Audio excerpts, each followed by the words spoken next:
Hello అండి. Welcome to Vineela's kitchen. ఈరోజు మన వీడియో వచ్చేసి క్యారెట్ హల్వా అండి. ఈ క్యారెట్ హల్వా చాలా అంటే చాలా టేస్టీగా అలాగే యమ్మీగా కూడా ఉంటుంది.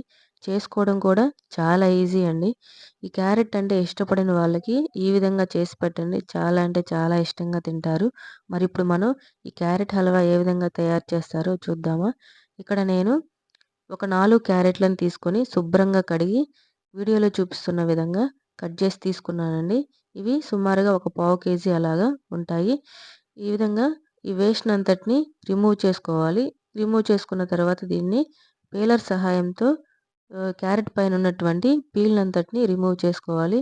చూడండి, నేను ఈ క్యారెట్ పైన ఉన్న పీల్ అంతటిని తీసేసుకొని ఒక ప్లేట్లోకి తీసుకున్నాను. ఇప్పుడు కొబ్బరి తురుముకునే పీటని తీసుకొని ఈ క్యారెట్ అంతటిని తురుముకోవాలండి. చూడండి, నేను క్యారెట్ అంతటిని తురుముకొని వేరొక ప్లేట్లోకి తీసుకున్నాను. ఇప్పుడు స్టవ్ పైన ఒక కడాయిని పెట్టి అందులో ఒక 2 స్పూన్లు నెయ్యిని వేసుకొని ఈ నెయ్యి హీట్ అయిన తర్వాత కొద్దిగా జీడిపప్పు పలుకులను కూడా వేసుకొని అవి లైట్గా ఫ్రై అయిన తర్వాత ఇందులోనే కొద్దిగా ఎండు ద్రాక్షను కూడా వేసుకొని ఫ్రై చేసుకోవాలండి.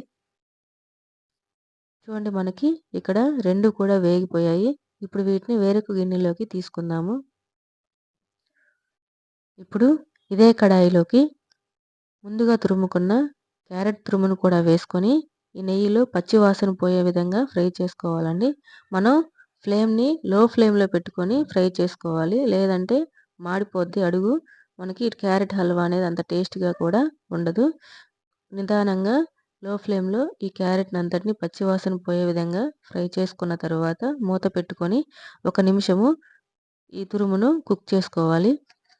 ఇప్పుడు మూత తీసి బాగా కలుపుకున్న తర్వాత ఇప్పుడు ఇందులో ముందుగా కాచి చల్లార్చిన పాలను ఒక గ్లాసు నిండుగా ఇందులో పోసుకోవాలండి. ఈ విధంగా పాలను పోసుకున్న తర్వాత ఈ తురుమును బాగా కలుపుకోవాలి. పాలల్లో కలిసే విధంగా బాగా కలుపుకున్న తర్వాత ఇప్పుడు మూత పెట్టుకొని ఒక 2 నిమిషాలు దీన్ని కుక్ చేసుకోవాలండి.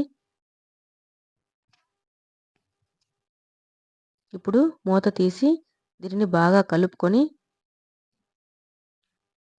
ఇందులో స్వీట్నెస్కి సరిపడా నేను ఇక్కడ ఒక 3 స్పూన్లు షుగర్ని యాడ్ చేసుకున్నాను. కొంచెం స్వీట్ ఎక్కువ ఉండాలనుకునే వాళ్ళు ఇంకొక స్పూన్‌ని కూడా యాడ్ చేసుకోవచ్చు.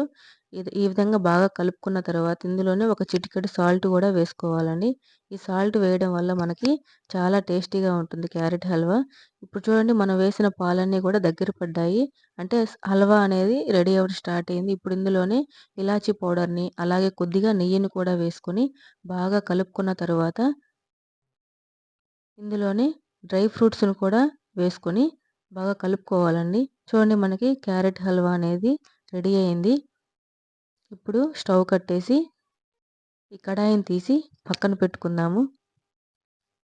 ఇది చల్లారిన తర్వాత వేరొక గిన్నెలోకి ఈ క్యారెట్ హల్వానంతటిని ట్రాన్స్ఫర్ చేసుకొని పెట్టుకుందాము.